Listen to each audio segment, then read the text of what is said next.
I just got back to my hotel room from a day of adventuring, and room service left me a little package. Pretty excited to see what it is. Ooh, tin cup whiskey. And a gold cup. I haven't seen that before.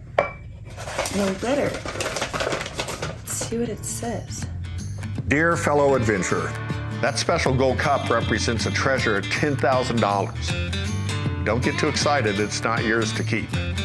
When you're out on one of your next adventures, I need you to hide this somewhere outside.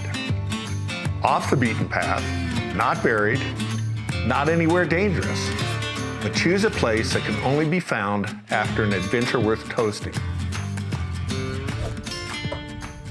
I'm headed out to explore one of my favorite places today, so may as well take this and hide it somewhere good.